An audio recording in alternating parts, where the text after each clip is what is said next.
ಬೆಳಗಿನ ಬೆಳಕು. ಅರಣ್ಯಕಾಂಡ 7ನೇ ಅಧ್ಯಾಯ 9ನೇ ವಾಕ್ಯ. ಕೇಹಾತ್ಯರು ಭಾಗ 1.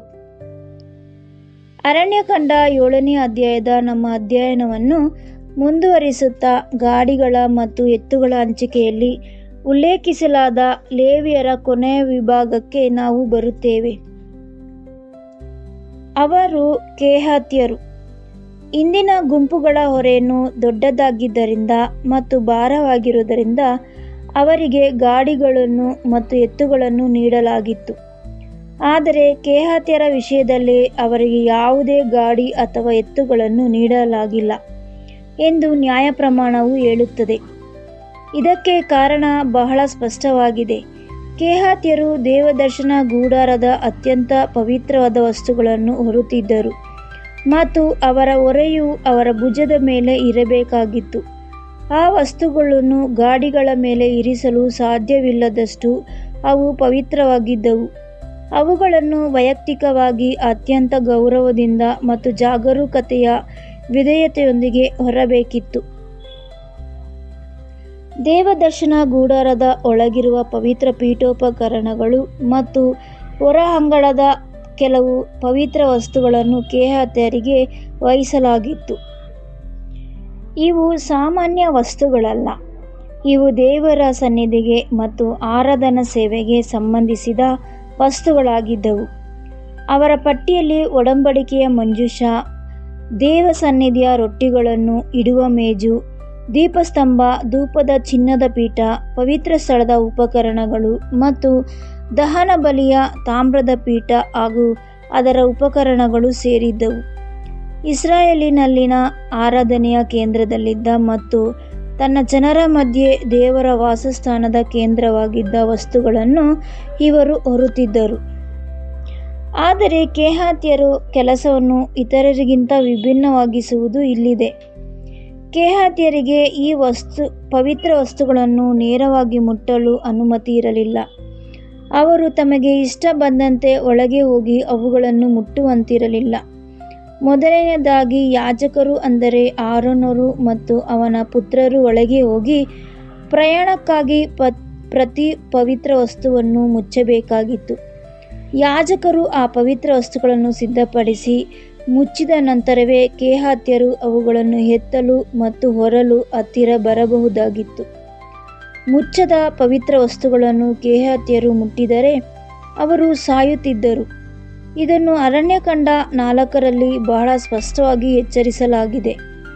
ಯಾಜಕರು ಮುಚ್ಚುವ ಕೆಲಸ ಮಾಡಿದರು, ಕೇಹಾತ್ಯರು ಹೊರುವ ಕೆಲಸ ಮಾಡಿದ್ದರು. ಪ್ರತಿಯೊಂದು ಕಟ್ಟುನಿಟ್ಟಾದ ಕ್ರಮದಲ್ಲಿ ನಡೆಯುತ್ತಿತ್ತು, ಏಕೆಂದರೆ ಪವಿತ್ರತೆಯನ್ನು ಅಸಡ್ಡೆ ಮಾಡಿ ನಿರ್ವಹಿಸಲು ಸಾಧ್ಯವಿಲ್ಲ. ಸಿದ್ಧಪಡಿಸಲಾದ ಮೊದಲ ವಸ್ತು ಸಾಕ್ಷಿ ಮಂಜೂಷ. ಇದನ್ನು ಒಡಂಬಡಿಕೆಯ ಮಂಜೂಷ ಎಂದು ಕರೆಯುತ್ತಾರೆ. ಪಾಳೆಯವು ಹೊರಡಲು ಸಿದ್ಧವಾದಾಗ ಆರೋನನು ಮತ್ತು ಅವನ ಪುತ್ರರು ಪವಿತ್ರ ಸ್ಥಳ ಮತ್ತು ಅಪವಿತ್ರ ಸ್ಥಳ ಬೇರ್ಪಡಿಸುವ ಒಳಗಿನ ತೆರೆಯನ್ನು ತೆಗೆದು ಆ ತೆರೆಯಿಂದಲೇ ಮಂಜೂಷವನ್ನು ಮುಚ್ಚುತ್ತಿದ್ದರು. ನಂತರ ಅವರು ಅದರ ಮೇಲೆ ಸೀಳು ಪ್ರಾಣಿಯ ಚರ್ಮದ ಹೊದಿಕೆಯನ್ನು ಹಾಕುತ್ತಿದ್ದರು ಮತ್ತು ಅದರ ಮೇಲೆ ಪೂರ್ತಿ ನೀಲಿ ಬಣ್ಣದ ಬಟ್ಟೆಗಳನ್ನು ಹರಡುತ್ತಿದ್ದರು. ಈ ಪದರಗಳು ಹಾಕಿದ ನಂತರವೇ ಅವರು ಮಂಜೂಷವನ್ನು ಹೊರಗೆ ಬೇಕಾದ ಕಂಬಗಳನ್ನು ಸಿಕ್ಕಿಸುತ್ತಿದ್ದರು. ಇದನ್ನು ಅರಣ್ಯಕಾಂಡ 4ನೇ ಅಧ್ಯಾಯ 5ರಿಂದ 6ನೇ ವಾಕ್ಯರಲ್ಲಿ ವಿವರಿಸಲಾಗಿದೆ. ಮಂಜೂಷವನ್ನು ಪದರಗಳಿಂದ ಸುತ್ತಿ ನಂತರ ಭುಜದ ಮೇಲಿನ ಕಂಬಗಳ ಮೂಲಕ ಹೊರಲಾಗುತ್ತಿತ್ತು. ಅದನ್ನು ಎಳೆಯುತ್ತಿರಲಿಲ್ಲ ಅಥವಾ ಉರುಳಿಸುತ್ತಿರಲಿಲ್ಲ. ಅದನ್ನು ಎತ್ತಿ ಹೊರಲಾಗುತ್ತಿತ್ತು.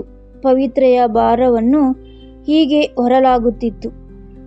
ತದನಂತರ ಯಾಜಕರು ದೇವಸನ್ನಿಧಿಯ ರೊಟ್ಟಿಗಳನ್ನು ಇಡುವ ಮೇಜನ್ನು ಸಿದ್ಧಪಡಿಸುತ್ತಿದ್ದರು. ಅವರು ಮೇಜಿನ ಮೇಲೆ ನೀಲಿ ಬಣ್ಣದ ಬಟ್ಟೆಯನ್ನು ಹರಡುತ್ತಿದ್ದರು. ನಂತರ ಅದರ ಮೇಲೆ ತಟ್ಟೆಗಳು, ಧೂಪದ ಸೌಟುಗಳು, ಬಟ್ಟಲುಗಳು ಮತ್ತು ಪಾನೀಯ ಅರ್ಪಣೆಗಾಗಿ ಬಳಸುವ ಪಾತ್ರೆಗಳನ್ನು ಜೋಡಿಸುತ್ತಿದ್ದರು ಮತ್ತು ನಿಯಮಿತವಾದ ರೊಟ್ಟಿಗಳು ಅದರ ಮೇಲೆ ಇರುತ್ತಿದ್ದವು. ಇವುಗಳ ಮೇಲೆ ಅವರು ಕಡುಗೆಂಪು ಬಣ್ಣದ ಬಟ್ಟೆಯನ್ನು ಹರಡಿ ನಂತರ ಚರ್ಮದ ಹೊದಿಕೆಯನ್ನು ಹಾಕುತ್ತಿದ್ದರು. ಆಮೇಲೆ ಅದನ್ನು ಹೊರುವುದಕ್ಕೆ ಕಂಬಗಳನ್ನು ಹಾಕುತ್ತಿದ್ದರು. ಇದನ್ನು ಅರಣ್ಯಕಾಂಡ 4ನೇ ಅಧ್ಯಾಯ 7-8 ಬರೆಯಲಾಗಿದೆ. ಮೇಜನ್ನು ಸಹ ಅಜಾಗರೂಕತೆಯಿಂದ ನಿರ್ವಹಿಸಲಾಗುತ್ತಿರಲಿಲ್ಲ. ಪಾತ್ರೆಗಳು ಮತ್ತು ರೊಟ್ಟಿಗಳನ್ನು ಸೂಚನೆಯಂತೆ ಜೋಡಿಸಲಾಗುತ್ತಿತ್ತು. ಹೊದಿಕೆಗಳನ್ನು ದೇವರು ಆಜ್ಞಾಪಿಸಿದ ಸರಿಯಾದ ಕ್ರಮದಲ್ಲಿಯೇ ಹಾಕಲಾಗುತ್ತಿತ್ತು. ಮುಂದೆ ದೀಪಸ್ತಂಭವು ಬಂದಿತು. ಯಾಜಕರು ದೀಪಸ್ತಂಭ, ಅದರ ದೀಪಗಳು, ಕಿವುಚುವ ಕತ್ತರಿಗಳು, ಬಟ್ಟಲುಗಳು ಮತ್ತು ಎಣ್ಣೆಯ ಪಾತ್ರೆಗಳನ್ನು ನೀಲಿ ಬಟ್ಟೆಯಿಂದ ಸುತ್ತುತ್ತಿದ್ದರು. ನಂತರ ಇಡೀ ವಸ್ತುವನ್ನು ಚರ್ಮದಿಂದ ಮುಚ್ಚಿ ಅದನ್ನು ಹೊರುವ ಚೌಕಟ್ಟಿನ ಮೇಲೆ ಇಡುತ್ತಿದ್ದರು. ಇದನ್ನು ಅರಣ್ಯಕಾಂಡ 4ನೇ ಅಧ್ಯಾಯ 9-10 ಕಾಣಬಹುದು. ದೀಪಸ್ತಂಭ ಮತ್ತು ಅದರ ಉಪಕರಣಗಳನ್ನು ಒಂದು ಪವಿತ್ರ ಘಟಕವಾಗಿ ಪರಿಗಣಿಸಿ ಜಾಗರೂಕತೆಯಿಂದ ಮುಚ್ಚಿ ಸುರಕ್ಷಿತವಾಗಿ ಸಾಗಿಸಲಾಗುತ್ತಿತ್ತು. ಅದಾದ ನಂತರ ಯಾಜಕರು ಚಿನ್ನದ ಪೀಠವನ್ನು, ಅಂದರೆ ಧೂಪದ ಪೀಠವನ್ನು ಸಿದ್ಧಪಡಿಸುತ್ತಿದ್ದರು. ಅವರು ಅದರ ಮೇಲೆ ನೀಲಿ ಬಟ್ಟೆಯನ್ನು ಹರಡಿ ನಂತರ ಚರ್ಮದಿಂದ ಮುಚ್ಚಿ ಅದರ ಕಂಬಗಳನ್ನು ಸಿಕ್ಕಿಸುತ್ತಿದ್ದರು. ಅರಣ್ಯಕಾಂಡ 4ನೇ ಅಧ್ಯಾಯ 11 ಅದೇ ರೀತಿಯಲ್ಲಿ ಪವಿತ್ರ ಸ್ಥಳದ ಸೇವೆಯು ಎಲ್ಲ ಉಪಕರಣಗಳನ್ನು ಒಟ್ಟುಗೂಡಿಸಿ ನೀಲಿ ಬಟ್ಟೆಯಿಂದ ಸುತ್ತಿ ಮತ್ತೆ ಚರ್ಮದಿಂದ ಮುಟ್ಟಿ ಹೊರುವ ಚೌಕಟ್ಟಿನ ಮೇಲೆ ಇರಿಸಲಾಗುತ್ತಿತ್ತು. ಅರಣ್ಯಕಾಂಡ 4ನೇ ಅಧ್ಯಾಯ 12 ಪ್ರತಿಯೊಂದು ಪವಿತ್ರ ಉಪಕರಣವನ್ನು ಬಹಳ ಕಾಳಜಿಯಿಂದ ನಡೆಸಿಕೊಳ್ಳಲಾಗುತ್ತಿತ್ತು. ಯಾವುದನ್ನು ಸಾಮಾನ್ಯ ವಸ್ತುವಿನಂತೆ ಕಾಣುತ್ತಿರಲಿಲ್ಲ. ತರುವಾಯ ಯಾಜಕರು ಅಂಗಳದಲ್ಲಿದ್ದ ತಾಮ್ರದ ಪೀಠವನ್ನು ಸಿದ್ಧಪಡಿಸುತ್ತಿದ್ದರು. ಅವರು ಅದರ ಬೂದಿಯನ್ನು ತೆಗೆದುಹಾಕಿ ಅದರ ಮೇಲೆ ನೇರಳೆ ಬಟ್ಟೆಯನ್ನು ಹರಡಿ ಅದರ ಎಲ್ಲ ಸೇವಾ ಉಪಕರಣಗಳನ್ನು, ಅಂದರೆ ಬೆಂಕಿ, ಪಾತ್ರೆಗಳು, ಮುಳ್ಳುಗಳು, ಸಲಿಕೆಗಳು, ಬೋಗುಣಿಗಳು ಆ ಬಟ್ಟೆಯ ಮೇಲೆ ಇರಿಸುತ್ತಿದ್ದರು. ನಂತರ ಎಲ್ಲವನ್ನು ಚರ್ಮದಿಂದ ಮುಚ್ಚಿ ಅದರ ಕಂಬಗಳನ್ನು ಸಿಕ್ಕಿಸುತ್ತಿದ್ದರು. ಅರಣ್ಯಕಾಂಡ 4ನೇ ಅಧ್ಯಾಯ 13-14 ಹೊರಗಡೆ ನಿಂತಿದ್ದ ಪೀಠವನ್ನು ಸಹ ಸಾಗಿಸುವ ಮೊದಲು ಸಿದ್ಧಪಡಿಸಿ ಸುತ್ತಬೇಕಾಗಿತ್ತು. ಈ ಎಲ್ಲ ವಸ್ತುಗಳನ್ನು ಸಂಪೂರ್ಣವಾಗಿ ಮುಚ್ಚಿ ಮತ್ತು ಕಂಬಗಳನ್ನು ಸಿದ್ಧಪಡಿಸಿದ ನಂತರವಷ್ಟೇ ಕೆಹಾತ್ಯರು ಅವುಗಳನ್ನು ಹೊರಲು ಹತ್ತಿರ ಬರಬಹುದಿತ್ತು. ಮುಚ್ಚುವ ವಿಧಾನವನ್ನು ನಿರ್ಧರಿಸುವುದು ಅವರ ಕೆಲಸವಾಗಿರಲಿಲ್ಲ. ಯಾಜಕರು ಈಗಾಗಲೇ ಸಿದ್ಧಪಡಿಸಿರುವುದನ್ನು ಎನ್ನುವುದು ಮಾತ್ರವೇ ಅವರ ಕೆಲಸವಾಗಿತ್ತು. ಇದಕ್ಕಾಗಿ ಅವರಿಗೆ ಯಾವುದೇ ಗಾಡಿಗಳನ್ನು ನೀಡಲಾಗಿಲ್ಲ. ಈ ಪವಿತ್ರ ಹೊರೆಗಳನ್ನು ಭುಜದ ಮೇಲೆ ಹೊರಬೇಕಾಗಿತ್ತು. ಇದು ವೈಯಕ್ತಿಕವಾಗಿತ್ತು. ಇದು ಜಾಗರೂಕತೆಯಿಂದ ಕೂಡಿತ್ತು. ಇದು ಗೌರವಯುತವಾಗಿ, ಇದರಲ್ಲಿ ಯಾವುದೇ ಅವಸರವಿರಲಿಲ್ಲ ಅಥವಾ ಅಸಡ್ಡೆ ಇರಲಿಲ್ಲ. ಪ್ರತಿಯೊಂದು ದೇವರ ಆಜ್ಞೆಯಂತೆ ನಡೆಯುತ್ತಿತ್ತು, ಏಕೆಂದರೆ ಇದು ಸಾಮಾನ್ಯ ವಸ್ತುಗಳಲ್ಲ, ಇವು ದೇವರ ವಾಸಸ್ಥಾನದ ಪೀಠೋಪಕರಣಗಳಾಗಿದ್ದವು. ಆದುದರಿಂದ ಇಂದು ಕೆಹಾತ್ಯರು ಪವಿತ್ರ ಹೊರೆಯನ್ನು ಹೊರುವ ಚಿತ್ರಣವಾಗಿ ನಮ್ಮ ಮುಂದೆ ನಿಂತಿದ್ದಾರೆ. ಅವರು ಮಂಜೂಷ, ಮೇಜು, ದೀಪಸ್ತಂಭ, ಪೀಠಗಳು ಮತ್ತು ಪವಿತ್ರ ಉಪಕರಣಗಳನ್ನು ಹೊತ್ತರು. ಆದರೆ ಯಾಜಕರು ಅವುಗಳನ್ನು ಮುಚ್ಚಿದ ನಂತರವಷ್ಟೇ ಅವರು ಗಾಡಿಗಳ ಮೇಲಿಲ್ಲ, ತಮ್ಮ ಭುಜಗಳ ಮೇಲೆ ಹೊತ್ತರು.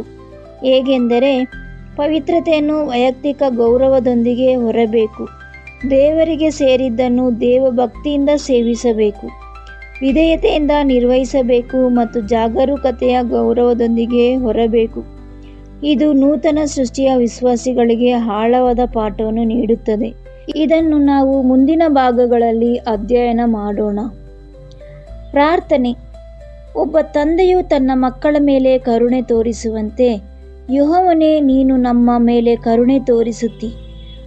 ನಾವು ಗೌರವ ಮತ್ತು ನಂಬಿಕೆಯೊಂದಿಗೆ ನಿನ್ನ ಹತ್ತಿರ ಬರುತ್ತೇವೆ. ಅಸಡ್ಡೆಯ ಆರಾಧನೆಯಿಂದ ಮತ್ತು ನಿನ್ನ ನೀತಿಯ ಜಾಗರೂಕತೆಯಿಲ್ಲದೆ ನಿರ್ವಹಿಸುವುದರಿಂದ ನಮ್ಮ ಹೃದಯಗಳನ್ನು ಕಾಪಾಡು. ನಮಗೆ ವಿಧೇಯತೆ ಮತ್ತು ಶಿಸ್ತನ್ನು ಕಲಿಸು. ಇದರಿಂದ ನಾವು ಆಜ್ಞಾಪಿಸಿದ ರೀತಿಯಲ್ಲಿಯೇ ನಾವು ನಿಮ್ಮನ್ನು ಸಮೀಪಿಸುತ್ತೇವೆ.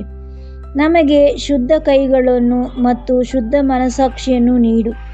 ಇದರಿಂದ ನಾವು ಅಪವಿತ್ರ ಜೀವನದೊಂದಿಗೆ ಪವಿತ್ರ ವಸ್ತುಗಳನ್ನು ಮುಟ್ಟದಂತೆ ಸಹಾಯ ಮಾಡು. ನೀನು ನಮಗೆ ವಹಿಸುವ ಹೊರೆಗಳನ್ನು ನಂಬಿಗಸ್ತಿಕೆಯಿಂದ ಮತ್ತು ದೇವಭಕ್ತಿಯಿಂದ ಹೊರಲು ಸಹಾಯ ಮಾಡು. ನಿನ್ನ ಸನ್ನಿಧಿಯಲ್ಲಿ ನಮ್ಮ ಮೇಲೆ ಸದಾ ಗೌರವವಿಡಲಿ ಮತ್ತು ನಮ್ಮ ಜೀವನವು ನಿನ್ನ ವಾಸಕ್ಕಾಗಿ ಪ್ರತ್ಯೇಕಿಸಲ್ಪಡಲಿ.